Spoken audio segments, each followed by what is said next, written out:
네, 오늘 우리에게 주신 하나님의 말씀은 사도행전입니다. 제 사도행전 15장 1절에서부터 5절까지 말씀. 신약성경 사도행전 제 15장 1절에서 5절까지 말씀. 찾으신 분들은 자기 성경을 들고 자리에서 일어서 주시기 바랍니다. 그러면 우리 한 목소리로 세번역 성경으로 같이 주의 말씀을 받들어 읽겠습니다. 시작. 몇몇 사람이 유대에서 내려와서 이렇게 신도들을 가르쳤다. 여러분이 모세의 관례대로 할례를 받지 않으면 구원을 얻을 수 없습니다. 그래서 바울과 바나바 두 사람과 그들 사이에 적지 않은 충돌과 논쟁이 벌어졌다. 드디어 안디옥 교회는 이 문제로 바울과 바나바와 신도들 가운데 몇 사람을 예루살렘으로 올라가게 해서 사도들과 장로들을 찾아보게 하였다.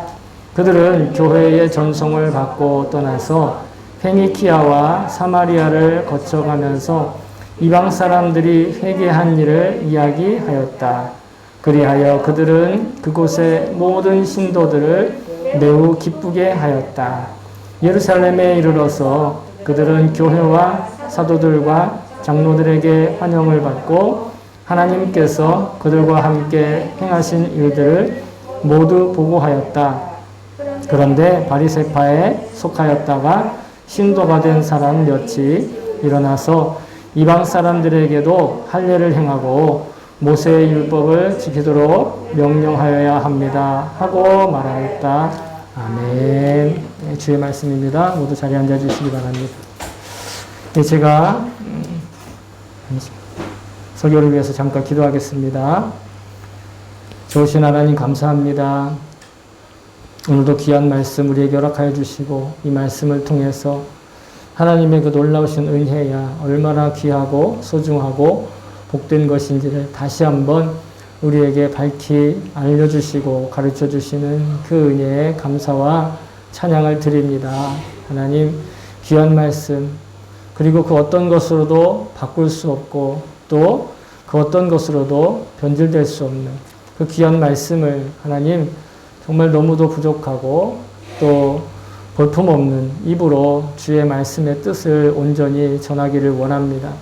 이 시간 성령님께서 우리의 입술을 주관하시고 뿐만 아니라 우리가 함께 듣는 하나님의 귀한 백성들 귀도 하나님께서 정결하게 하시고 성결하게 하셔서 온전히 하나님의 말씀으로 들을 수 있게 하여 주시옵소서. 우리 안에 살아계신 성령님께서 말하는 자나 듣는 자가 모두가 다 한 마음이 되어 하나님의 말씀을 말하고 하나님의 말씀을 들을 수 있는 귀한 시간 되게 도와주시옵소서.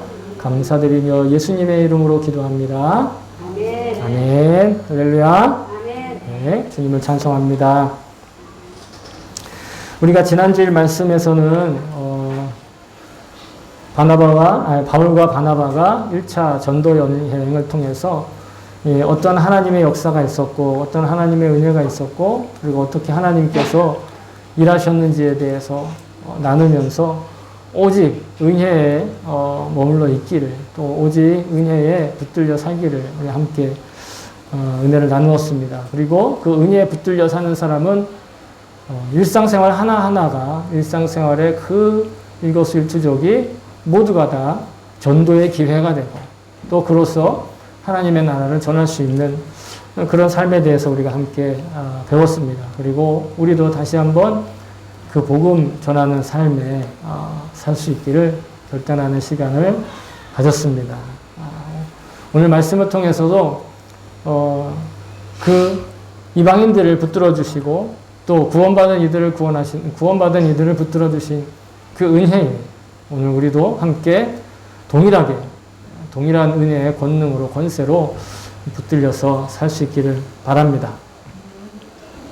자, 바울의 1차 전도 여행 이후에 주님의 인도하심과 그런 어떤 영적인 증거들로 인해서 안디옥 교회가 평안을 누리고 있었습니다. 한동안.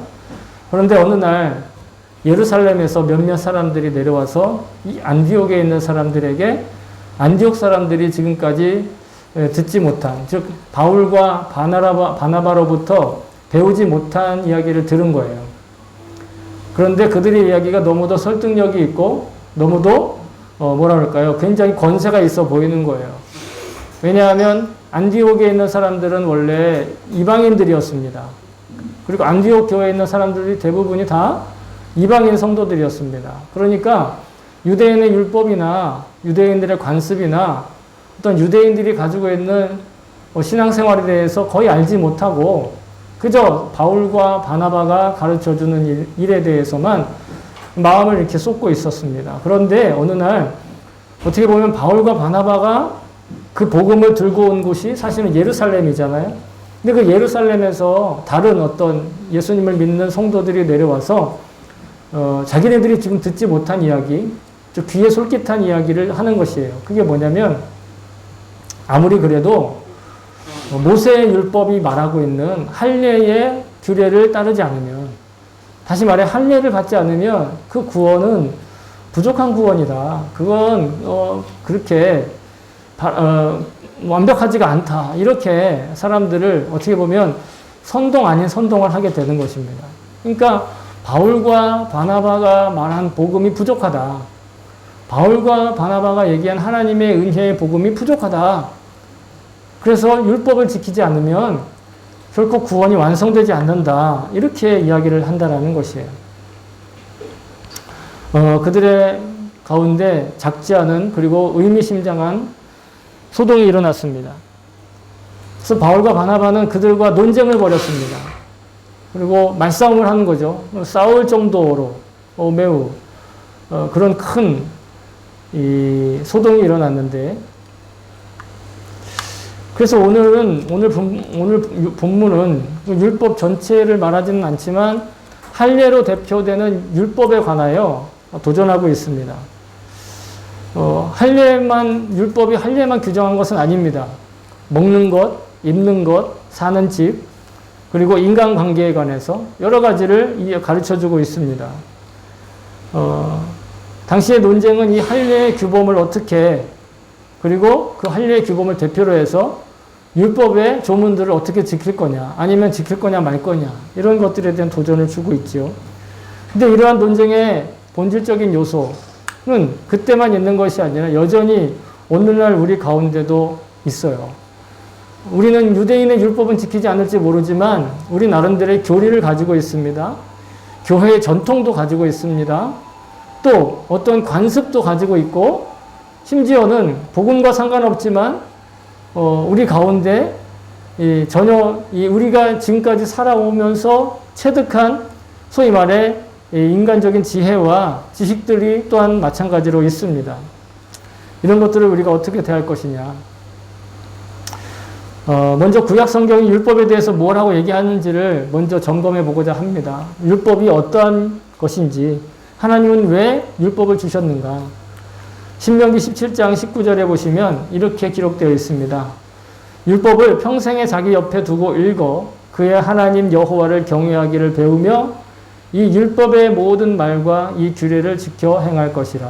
율법을 지킴으로써 하나님을 알 수 있다는 것입니다.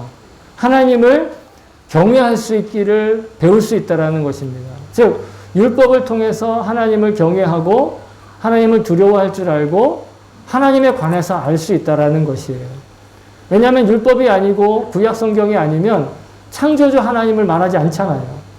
보통 우리의 관습과 우리의 습관과 또 우리가 가지고 있는 그냥 일상생활에서의 우리의 지식들은요, 창조주 하나님에 대해서 이야기를 하지 않기 때문에 율법을 통하지 않고, 다시 말해 구약 성경의 가르침을 통하지 않고 우리가 하나님에 대해서, 창조주 하나님에 대해서 알 수 있는 길이 없다라는 것이에요. 그러니까 율법은 사실은 하나님을 경외하는 일을 위해서 우리에게 주셨다. 그래서 여전히 우리에게도 유효한 율법이 있는데 그게 바로 대표적으로 우리가 알고 있는 십계명이 십계명. 십계명 말고도 수많은 율법들이 있다고 말씀을 드렸죠. 그런데 십계명만큼은 유대교의 율법일 뿐만 아니라 우리 기독교인들에게도 여전히 유효한 율법 중에 하나라는 것이에요. 그 십계명의 첫 번째가 하나님 이외에 다른 신을 섬겨서는 안 된다. 또 하나님 외에 다른 우상들을 만들거나 그걸 절하거나 그걸 섬겨서는 안 된다.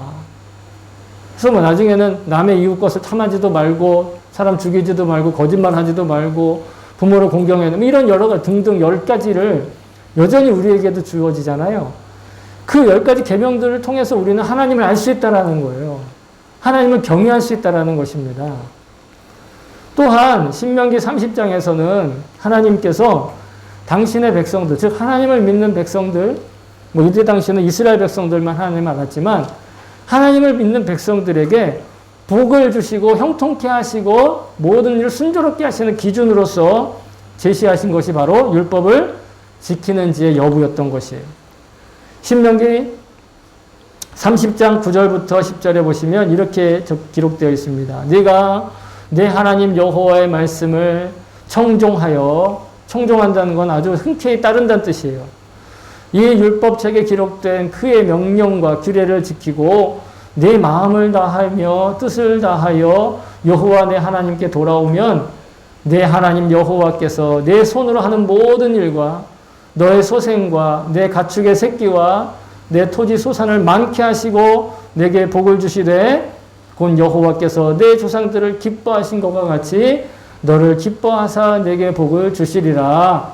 아멘. 이게 축복의 기준이에요. 그러니까 율법을 지키면, 하나님이 주신 율법을 잘 지키면 하나님이 끝까지 책임지고 하나님이 하나님을 경외하는 것뿐만 아니라 하나님께서 예비하신 복을 다 주신다라는 겁니다.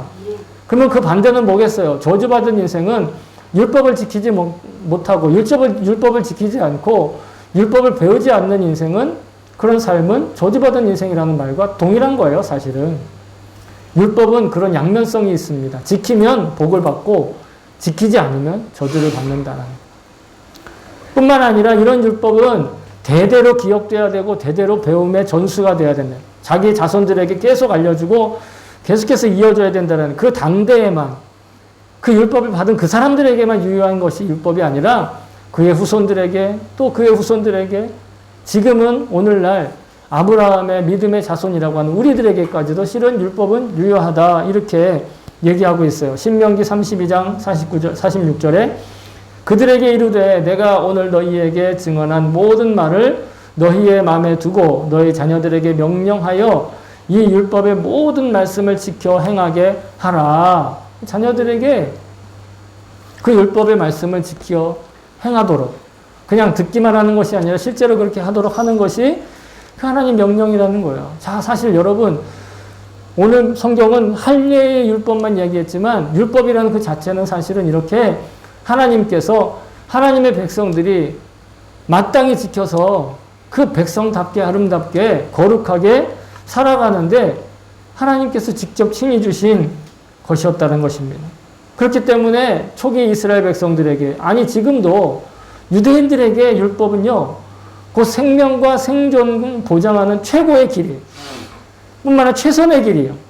그리고 유일한 길입니다. 그 율법이 있다라는 것, 그 율법을 자기네들이 가지고 있다라는 것, 그것이 사실은 하나님께서 그들을 사랑하신다는 유일한 증거였어요. 명백한 증거였어요. 뭐 그들이 노예가 되고 또 2차 대전 때 많은 사람들이 죽는 어떤 그런, 박해를 당하고, 그리고 뭐 나라가 없이 또 돌아다니고, 그리고 사람들한테 오해를 받고 할 때도 이들은 끝까지 율법을 지키면서 그 율법이 있기 때문에 하나님이 그들을 사랑하신다라고 지켜냈다라는 것이 놀라운 믿음이죠.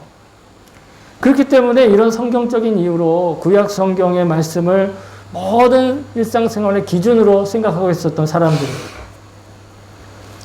특히 이 모세가 기록해서 남겨준 이 모세 오경에 나와 있는 이 율법들을 목숨처럼 지키는 것, 여러분 그들에게 너무도 당연한 일일 수 있었을 것입니다. 율법을 지키지 않는 건 진정한 믿음이 아니라고 할 수 있다, 이렇게 생각하게 된 건 어떻게 보면 자연스러운 일일 수도 있을 거예요. 그런데 여러분, 문제는 무엇이냐면 이것이 하나님의 은혜로 하나님의 사랑으로 주어진 율법이라는 생각이 계속 되었다면 좋겠지만 그것이 아니라 이 사람들 가운데 어떤 생각이 들어가기 시작했냐면, 자, 그래, 우리에게 하나님의 사랑을 받을 만한 증거가 있어. 그것이 바로 율법이야. 자기네들이 율법을 지키기 때문에 하나님께로부터 사랑을 받을 만한 자격이 있다라고 착각한 거예요. 그것이 아니라 하나님은 자격이 없음에도 불구하고 하나님께서 사랑하셔서 하나님께서 그들을 아주 가엾게 보셔서 그들을 구원해내시고 그들의 삶을 지켜주신 건데, 실은 하나님의 은혜가 얼마나 크고 위대하고 놀라운지를 나타내는 것이 바로 율법이었다라는 것이에요. 그러니까 그들이 율법을 지켜서 그들에게 능력이 생긴 것이 아니라 율법 그 자체가 사실은 그들에게 능력이었는데 그들이 그런 하나님의 사랑과 은혜를 잊어버렸다라는 것입니다. 이제는 율법은 은혜를 나타내는 상징이 아니라 자격 요건을 말하는 어떤 권리의 상징이 되어버렸다라는 것이에요. 하나님께서 은혜로 주셨던 이 율법이라 할지라도 만약에 인간의 이런 탐욕과 욕심에 의해서 변질되어 버린다면, 그러면 예수 그리스도의 이 십자가 복음으로 구원받은 은혜를 대신하거나 대체할 수 있을 만한 그런 능력이 그 율법에는 더 이상 존재하지 않는다라는 것이죠. 변질되어 버린 율법은 이제 예수님을 복음을 복음답게 하도록 또 믿도록 허락하신 반면 교사가 되어 버렸습니다. 그래서 바울은 이렇게 이야기합니다. 이같이 율법이 우리를 그리스도께로 인도하는 초등교사가 되어 우리로 하여금 믿음으로 말미암아 의롭다함을 얻게 하려 함이라. 다시 말해 율법이 초등교사라는 거예요. 자, 초등학생들의 교사. 초등학생들의 교사는 중요한 역할을 하지만 그 초등학교에서 배운 것만 가지고 이 세상을 살 수가 없잖아요. 그런 기초로 통해서 다른 배움을 얻을 수는 있지만 초등학교까지만의 지식을 가지고는 이 세상을 지혜롭게 살아가는데 반드시 한계가 있다는 것이에요. 율법을 초등교사라고 얘기하는 이유는 뭐냐면 율법을 통해 우리가 죄인인 걸 알 수 있다는 얘기예요. 율법이 아니면 우리가 죄인인 것을 알지 못한다는 것이죠. 율법을 통해서만 우리가 그리스도의 복음으로 구원받는다라는 것을 율법을 통해서 안다는 거예요. 참 아이러니하죠. 그냥 예수님의 복음으로 구원받는다, 그것만 가지고는 사람이 감이 안 온다라는 거예요. 그래서 율법을 통해서 율법에 비추어 보면 우리가 얼마나 큰 죄인이고 얼마나 정말 저주받아 마땅한 그런 존재인지를 율법을 통해 한다라는 거예요. 너무 가까운 예로, 너무 극단적인 예로 10계명 하나만 보더라도 우리는 이미 지옥에 떨어질 만한 존재라는 거예요. 왜냐? 분명히 말했어요. 성경은 거짓 증언하지 마라. 여러분, 태어나서 2년 안에 인간은 거짓말을 하게 되어 있어요. 아동 심리학자들의 연구에 의하면 2살, 3살 된 아이들이 엄마를 속이는 12가지 방법을 이미 터득하고 있다는 거예요. 그 얼굴을 통해서. 거짓이 아니고 무엇입니까? 우리는 태어나면서부터 그런 죄인이라는 거예요. 율법이 그것을 알려준다라는 것이죠. 그러나 율법을 지킨다고 해서 율법 10계명을 계속 지키게 하고 강요하고 가르치고 한다고 해서 애들이 거짓말을 안 해요? 그렇지 않아요. 착한 집에서 태어나면 아이들이 착해져요? 그렇지 않아요. 똑같아요. 똑같이 거짓말하고 똑같이 남 속이고 똑같이 욕심내고 똑같이 소리 지르고 다를 바가 없습니다. 율법이 우리에게 가르쳐주는 건 우리가 죄인이라는 것. 우리는 구원받을 수 없는 존재라는 것. 우리는 더 이상 소망이 없다라는 것. 그냥 내버려 두면. 그래서 율법을 통해서 우리는 자포자기 하는 것이 아니라 율법을 통해서 우리는 구원을 갈망하게 되는 것. 구원이 얼마나 소중하다라는 것. 구원이 얼마나 우리에게 필요하다라는 것. 그것을 아주 뼈저리게 체감할 수 있게 돕는, 어떻게 보면 훈련소의 조교 역할을 하는 것이 바로 율법이라는 것이에요. 그러면서 예수 그리스도의 십자가 부활의 복음은요, 하나님의 그 어마어마한 은혜를 증거하고 있는 놀라운 소식이죠. 그래서 복음을 뭐라고 합니까? 굿뉴스라고도 부르잖아요. 굿뉴스. 굿. 좋다. 굿. 뭐 하면 우리 굿, 베리 굿, 베리 베리 굿 이렇게 얘기하잖아요. 그럼 굿뉴스라는 거예요. 자, 여기 그림 하나를 보여드리겠습니다. 자, 보세요. 은혜라는 제목의 그림인데, 그레이스는 영어로 은혜입니다. 은혜. 은혜스럽죠? 딱 보기에도 정말 흐뭇하죠? 흐뭇하지 않습니까? 예수님과 친구가 되어서 기념사진을 찍는데. 근데 다음 컷을 보시면 이건 Amazing Grace라는. 아까 그레이스와 어메이징 그레이스의 차이를 한번 보세요. 예수님이 똑같은 친구인데 어떤 사람들은 아까처럼 그렇게 막 소위 말해 우리가 보기에도 참 착하게 생기고 반듯하게 생기고 평범하게 생긴 사람들, 물론 그것도 은혜이지만 도저히 같이 어울리기 힘든 사람들, 도저히 착하다고 할 수 없는 사람들, 도저히 우리가 받아들이기 힘든 그런 사람들, 그런 사람조차도 예수님 받아주시고 친구가 되어주시는 그것이 어메이징 그레이스라는 거예요. 자, 그레이스와 어메이징 그레이스. 그러면 이 어메이징 그레이스이기 때문에 이 죄인들이, 소위 말해서 죄인들이잖아요. 어떻게 보면. 이 죄인들, 뭐 죄인이 아닌 사람도 있을 수 있지만 그냥 차별받는 사람일 수 있을 수 있지만 이 죄인들과 이 정말 소외된 사람들, 이 사람들이 그냥 그대로 내버려 두면 그러면 계속 어메이징 그레이스일까요? 그게 아니라 이 어메이징 그레이스에 속해 있는 사람들이 그레이스를 받을, 은혜를 받을 수 있는 놀라운 그 은혜를 체험한 사람들이 계속해서 그 은혜를 지키게 나가기 위해서 우리에게 주신 것이 바로 율법이라는 거예요. 그 율법은 우리를 예수님의 친구로서 계속 남아있게 하게 하신다라는 거예요. 그래서 사도 바울이 뭐라고 얘기했냐면 성경은 율법을 적법하게 쓸 수 있어야 한다. 이렇게 얘기하고 있다래요. 율법을 적법하게 쓴다. 그게 무엇일까? 바로 이 어메이징 그레이스를 받은 사람들이 계속해서 자기의 그레이스를, 그 은혜를 지켜나가게 해주는 것. 예? 저 상태에 머물지 않고, 뭐 마약 중독자, 예? 그리고 뭐 아까 있었죠. 뭐 소년병, 이런 사람들이 계속해서 자기를 지켜나갈 수 있게 하는 것. 그러면서 맞나요? 자, 그러면서 사도 바울은 이 적법하게 쓰는 방법을 이렇게 얘기합니다.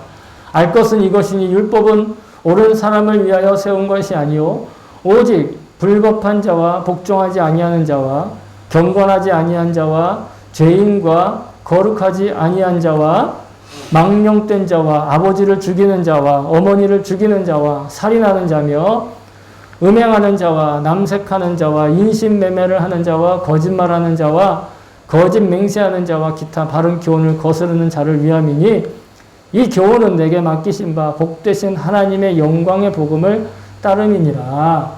아멘. 이런 죄들이 있어요. 우리 가운데 꼭 우리가 이런 죄를 저지르는 건 아니지만 우리가 살아가고 있는 이 세상 가운데 이러한 죄들을 죄가 아니라고 혹은 그것은 미미한 죄라고 그것은 어쩔 수 없는 죄라고 이렇게 변호하고 변명하고 그 죄를 피하려고 하는 그런 생각들이 있지만 분명한 것은 이런 것들이 죄라는 거예요. 그리고 하나님은 분명히 그 죄에 대해서 심판하시겠다라는 겁니다. 그 심판하시는 기준이 뭘까요? 바로 율법이에요. 바로 하나님이 세우신 율법들로 말미암아서 그 죄는 반드시 단죄되고 정죄되고 심판을 받게 된다라는 것입니다. 그러나 여러분, 우리가 복음의 은혜로 회복되어 있기 때문에 복음의 은혜로 회복된 이들은 이런 율법이나 죄에 더 이상 매여 있을 필요가 없다라는 것이에요. 그러나 여전히 죄 가운데서 벗어나지 못한 이들이 있어요.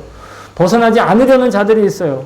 그들은 율법을 배워야 하고 심판의 엄격함에 그리고 무서움에 대하여 반드시 인식하고 있어야 된다라는 것이. 율법이 줄 수 없는 거룩함, 그것은 오직 예수 그리스도의 십자가와 부활의 복음이 그것을 다 완성하셨다는 걸 또한 알아야 되는 거예요. 율법으로는 자기를 구원할 수 없어요. 율법이 아닌 무엇으로? 오로지 예수님의 십자가 복음으로. 로마서 8장 3절 4절은 이렇게 이야기를 하고 있습니다. 율법이 육신으로 말미암아 연약하여 할 수 없는 그것을 하나님은 하시나니. 율법이요, 인간의 육신이 그 율법을 지킬 수 없다라는 거예요. 그러나 그 율법의 요구가 하는 것이 있어요. 그 율법을 하나님은 하신다라는 거예요. 그게 뭐냐면 죄로 말미암아 자기 아들을 죄 있는 육신의 모양으로 보내어 육신의 죄를 정하사 육신을 따르지 않고 그 영을 따라 행하는 우리에게 율법의 요구가 이루어지게 하려 하심이니라. 율법이 요청하는 것을 사람들은 육신이 연약함으로 육신을 가지고 있으므로 율법을 지킬 수가 없다라는 거예요. 그런데 예수님을 대신 그 죄의 몸으로 보내셔서 우리 대신 그 죄를 지게 하시고 그리고 예수님이 그 죽으심으로 말미암아 이제는 율법에 요구하는 것, 즉 율법을 통하여서 이루어야 될 것을 단지 영을 따르는 사람들이 그 일을 이루게 되었다라고 말씀해 주신다라는 거예요. 그러니까 오로지 예수 그리스도의 복음을 믿음으로 말미암아 율법이 이루고자 하는 것을 우리가 이루었다라는 것입니다. 그러니까 율법에 매일 필요가 없고 죄에 매일 필요가 없다라는 거예요. 믿는 사람에게는. 그러나 여전히 믿지 않는 사람들은 어떻게 심판할 거냔 말입니다. 여전히 믿지 않는 사람들은 어떻게 할 거냐? 믿지 않기 때문에 율법을 통해서 심판받는 거예요. 율법이 기록된 대로 심판을 받게 되는 거예요. 율법이 죄라고 정해 있는 것대로 심판을 받고 최후의 마지막에는 천국에 이르지 못하고 저주를 받게 되는 것이에요. 그러니까 율법은 필요한 거죠. 믿는 자에게도 그런 의미에서 율법이 필요한 거예요. 왜? 자기의 행동 거지를, 자기의 행동을 바꾸기 위해서가 아니라, 자기의 구원을 다시 한번 확인하기 위해서가 아니라, 믿지 않는 자들과 믿는 자들의 변별력이 없어지는 것을 막기 위해서. 믿지 않는 자들과 믿는 사람들의 변별력이 뭐가 있겠어요? 아무것도 없잖아요. 똑같이 행동하는데, 똑같이 말하는데, 똑같이 먹고, 똑같이 욕심 부리고 있는데, 무엇으로 우리를 변별력을, 우리가 그것들을 분별이 될 수 있겠습니까? 오직 율법으로만, 율법에 정해 있는 것으로만 그렇게 된다라는 것이에요.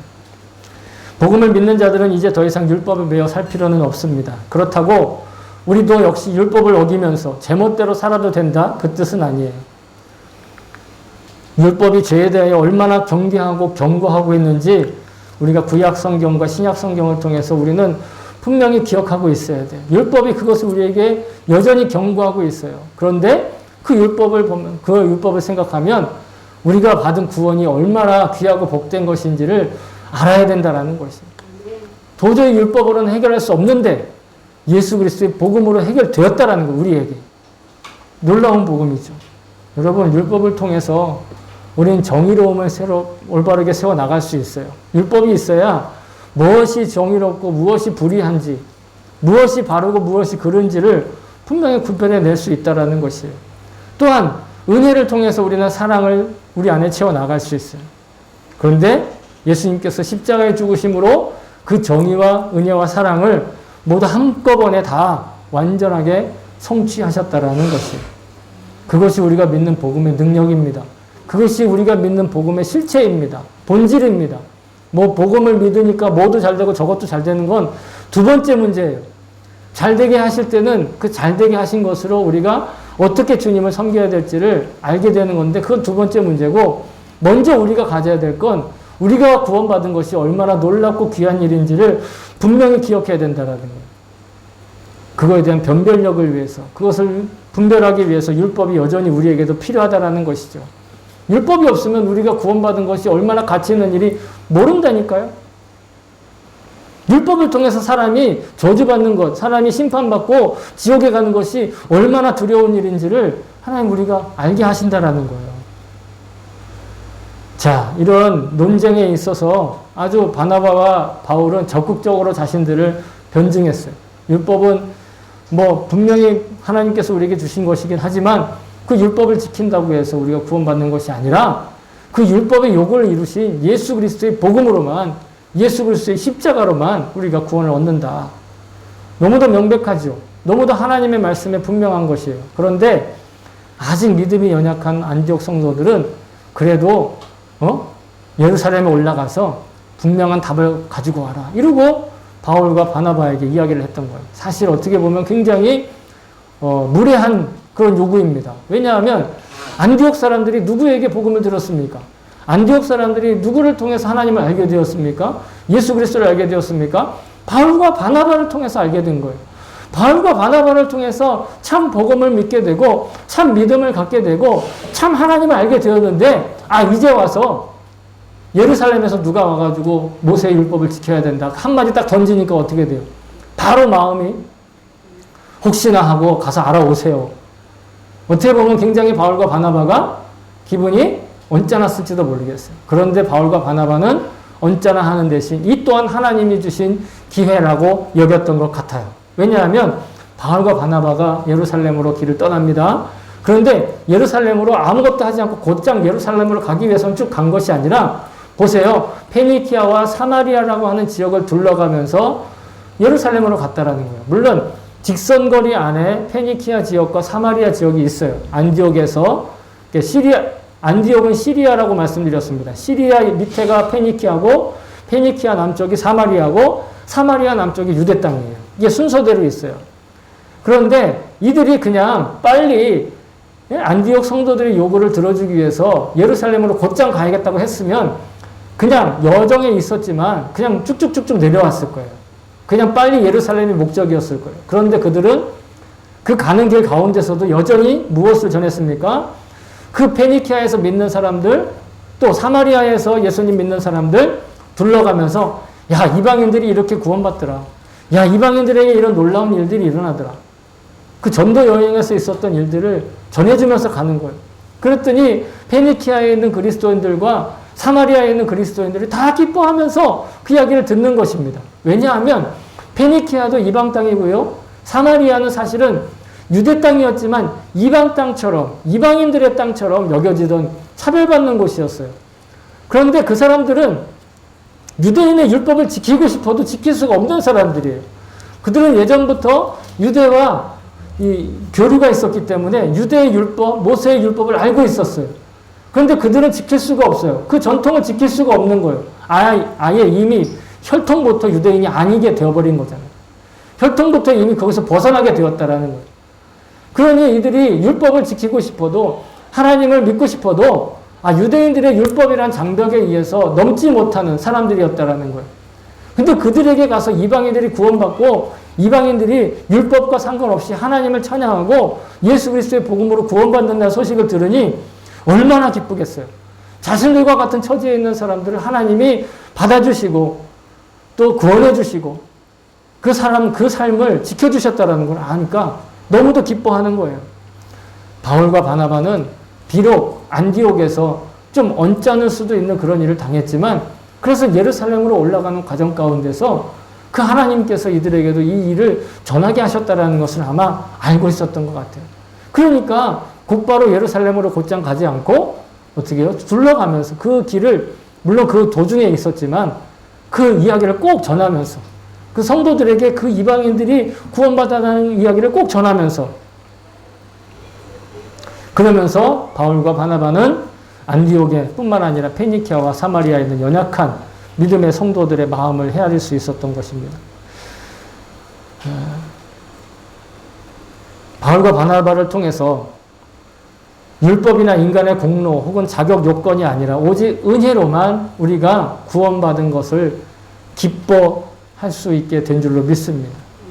성경은 우리가 이들의 본을 따를 것을 오늘 가르쳐주고 있다고 믿습니다. 여러분, 지적인 능력을 통해서 복음을 이해해야 구원받는 게 아닙니다. 영적인 감각이 뛰어나야 영적인 세계를 봐야만 구원받은 게 아니에요. 지극정성으로 뭔가 좋은 걸 많이 바쳐야만 그래서 구원에 이르는 것도 아니에요. 좋은 혈통에서 태어나 좋은 환경에 자랄수록 구원에 가까운 것도 아니에요. 오직 구원은 예수 그리스도의 믿음으로 말미암아 성취된 십자가의 죽음과 부활의 복음으로 완성되었어요. 우리는 그저 그것을 믿고 따르기만 하면 되는 거예요. 그러면 그 구원에 속해 있는 것이죠. 여러분, 지금 우리 중에 그 어느 누구도 구원받을 자격 조건이 되기 때문에 구원받은 자가 단 한 사람도 없습니다. 구원받은 순서나 구원의 환경에 있어서 어떤 자격이나 구별이 되는 것도 아닙니다. 그렇다고 구원받기 좋은 환경이 있는 것도 아니고 구원받기 어려운 환경이 있는 것도 아니에요. 우리는 오직 주님의 은혜로만 구원받을 수 있고 구원받은 것이고 구원받을 것을 믿습니다. 율법은 이제 우리의 삶에서 단 두 가지 역할만을 하게 됩니다. 우리의 육신과 이 땅에서의 삶으로는 구원을 받을 사람이 단 한 사람도 없음을 가르쳐주는 초등교사 역할을 하게 됩니다. 두 번째로 우리가 받은 구원을 지켜나가기 위해서 자신의 언행심사를 관리하고 단련하는 훈련 교관의 역할로서만 율법이 우리에게 유효한 것이에요. 여러분, 예수 그리스도의 십자가 부활을 믿고 인정함으로 구원의 문을 열게 됩니다. 그리고 그 구원의 문을 열고 들어와 천국의 삶을 누리는 그 가이드라인은 율법으로부터 배울 수 있습니다. 저와 여러분이 십자가 부활의 복음을 주신 은혜로 구원받아 성경이 남겨주신 그 율법에 대한 태도로 자기 자신을 지켜나갈 수 있기를 소망합니다. 사랑하는 성도 여러분, 선행으로 천국에 가는 것은 아니지만 천국에 선하지 않은 사람은 없다고 누군가 말했습니다. 우리는 오직 복음을 주신 은혜로 구원을 받은 거예요. 우리 중 어느 누구도 구원을 얻을 만한 자격을 시험 봐서 따내거나 쟁취한 사람은 아무도 없어요. 경험으로 얻은 것도 아니에요. 우리는 율법이나 교리로 그 자격을 얻는 것이 아니라 오직 예수 그리스도께서 성취하신 그 십자가의 죽음과 부활의 복음으로만 지금의 천국의 삶을 살 수 있는 것입니다. 율법은 이미 예수 그리스도의 복음으로 완성되고 성취되었어요. 그러므로 저와 여러분 율법이나 교리 혹은 이 자격시험 그런 것들로 자기의 삶을 판단해서는 안 돼요. 또한 더불어 자기 자신을 판단하지 않듯이 마찬가지로 가족이나 친구와 이웃도 동일하게 판단하지 말아야 합니다. 판단하고 진단하는 것, 곧 우리가 은혜 아닌 율법에 속해 있다는 것을 증언하는 거예요. 뭔가를 판단하고 있다. 자격을 논한다는 것. 오직 주님의 은혜 가운데 서서 주님의 시선을 체감할 수 있기를 소망합니다. 주님 바라보는 가운데 율법의 모든 걸림돌 디딛고 서서 선한 능력을 지닌 천국의 주인공으로 우리 매일매일 사실 수 있기를, 그런 저와 여러분 될 수 있기를 주의 이름으로 축복합니다. 아멘.